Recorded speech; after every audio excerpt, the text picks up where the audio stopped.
Now, it isn't unusual to see old friends gathered outside of the Veterans of Foreign War Post in Coulterville, Illinois. But what was unusual about this particular gathering was the cause. A fundraiser to raise money to release the cremated remains of a fallen friend being held as collateral by a funeral home. The Belleville News-Democrat on August 24, 2013 reports, the remains of 45-year-old Shane Enselman are now a bargaining chip being used to acquire payment from a grieving family unable to afford to bring their son home. The Enselmans are not alone either. Across the United States, millions are suffering from what is being called funeral poverty. According to CNN Money on November 9, 2013, the death care industry takes over $17 billion annually.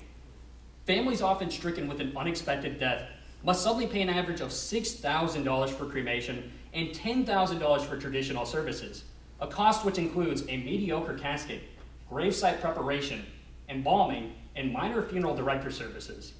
The National Funeral Directors Association on April 12th of 2013 furthers that the cost of these services have more than doubled in the last 20 years. And this is not by accident. New York Consumer Affairs Commissioner Jonathan Mintz told the aforementioned CNN Money, a significant expense, a vulnerable time. No comparison shopping, it's the perfect storm.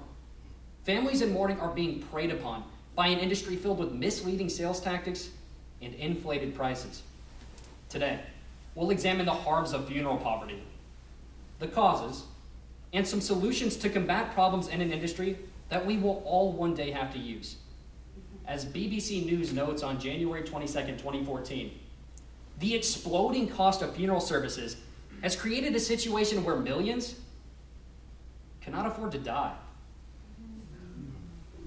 The U.S. News and World Report on February 20, 2013 asked a very chilling question. What's worse than dying? The answer, dying broke. Now, rest in peace, it's no longer a guarantee, as we can see harms on both economic and social levels. First, household wealth is declining while funeral costs are rising.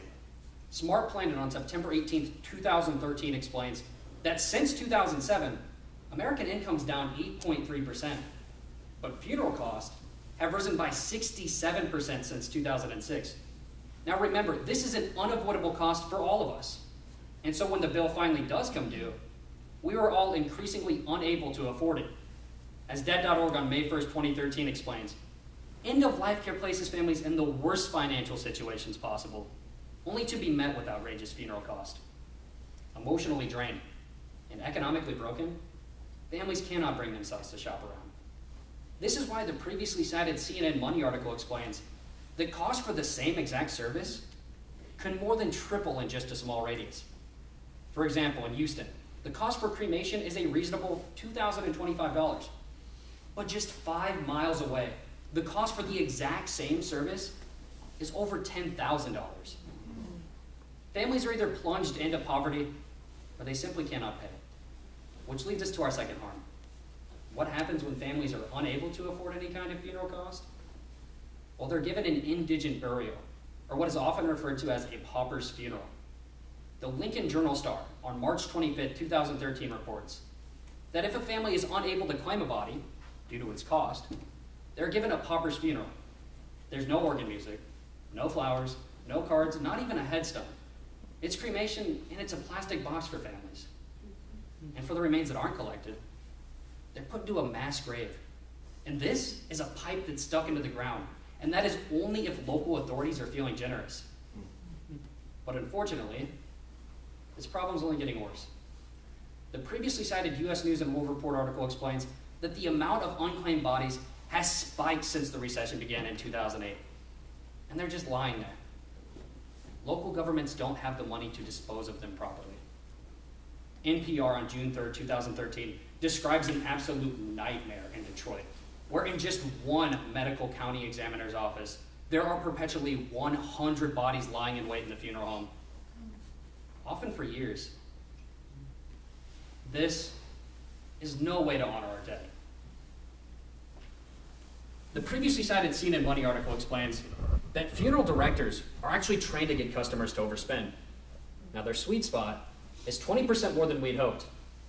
Now, we're vulnerable to these tactics for two reasons. First, poor personal choices, and second, corporate exploitation. But initially, it feels nearly impossible to make any logical financial decision when going through trauma. The Guardian on January 4th of 2014 explains that when you plan a funeral, you're forced to make nearly 1,000 decisions during the worst 5 days of your life. But the problem is that grieving families often can't make wise financial decisions, which is why you would buy life insurance. But Fox Business reports on April 12th of 2013 that the amount of Americans who actually have life insurance is at a 50-year low, with nearly 70% of the American population at risk of financial disaster. Now, this is because paying for life insurance feels like spending money and not really getting anything in return. So in times of recession, these policies are the first things to go. But without the protection of life insurance, grieving families are at the mercy of funeral directors. In 2012, the Federal Trade Commission found that a full quarter of funeral directors had violated federal pricing laws. This is 1 in 4 that have hidden cheaper alternatives, exploited our sadness for profit, and limited our options to only the expensive ones. Second, one company is dominating the industry and single-handedly increasing prices. This company is SCI, or Service Corporation International. According to Bloomberg Business on October 24, 2013, SCI already owns the majority of funeral homes in North America, and they're looking to consume the second largest chain, Stewart Enterprises, in 2014. And if they do, they will own 70% of local markets. And when you have that kind of domination, you can truly charge whatever you want. The website for Everest, a nationwide funeral planning service updated with accurate cost daily, reveals that SCI charges 30% more for cremation and 42% more for traditional services than all of its competitors. This is thousands of dollars out of the pockets of innocent families, and in fact, 73 of the top 100 most expensive funeral homes are actually owned by SCI. Seeing a booming industry lazily monitored, SCI has become the Walmart of death. Funeral poverty is something that affects all of us, and so in order to protect ourselves, we must take action. The solutions are on organizational and personal levels. Initially, we must rein in on the power of SCI, and we may have a chance to do just that. The Funeral Consumer Alliance wrote a letter on January 3rd of 2013, urging the Federal Trade Commission to block this impending merger between SCI and Stewart Enterprises. The letter, well, it's pretty great actually, just listen. It's alarming to think that a company with a long track record of abusing consumers at the worst times of their lives might be getting even bigger. Now, in addition to pressuring the FTC to prevent SCI from becoming a monopoly, the Funeral Consumer Alliance also helps to educate the public on their rights, increase government oversight, and influence the prosecution of all offenders. If you go to funerals.org, the Alliance's website, you'll find a link where you too can donate and become a member, as well as a variety of ways to assist in this fight, starting by preventing this merger. Because let's face it, if the FTC doesn't stop SCI, well, then we're all SOL. But on a more serious note, with the help of the Federal Trade Commission and the Funeral Consumer Alliance, we can make sure that all offenders are held accountable. Second, on a personal note, we must be proactive. The aforementioned Fox Business News article reports that step 1 is purchasing life insurance, which, by the way, you should do now, because it's kind of a lot harder to do when you're dead. But it's surprisingly cheap, too, with the majority of plans only costing a few dollars a month. Step 2 is then comparison shopping. If you go to everestfuneral.com, you can check the local ballpark figure prices for funeral homes in your area. And then while you're there, you can also check which homes are affiliated with SCI. And then I recommend strictly outlining in your will to forbid using them. You can go as far as to haunt your loved ones too if you have to. But the best news is this. We don't actually need any new laws to protect us from funeral homes. They already exist. We just don't really know them or know how to use them. The previously cited CNN Money article explains that funeral homes must provide us with cost information. They must provide us with itemized price lists. And they cannot roll things into packages to trick us consumers. I prepared a checklist that I would like you to take after my speech today, and for the rest of the audience, because you have to do it after the round, to take the list after. but it lists the questions that you can ask funeral directors to ensure fair and affordable pricing. Because our best weapons in this fight against funeral poverty are these rights that we already have.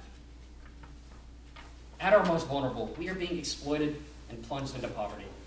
Today, we examine the harms of rising funeral costs, the causes, and a few solutions. Now, the contents of Shane Enselman's urn are not collateral. These are human remains.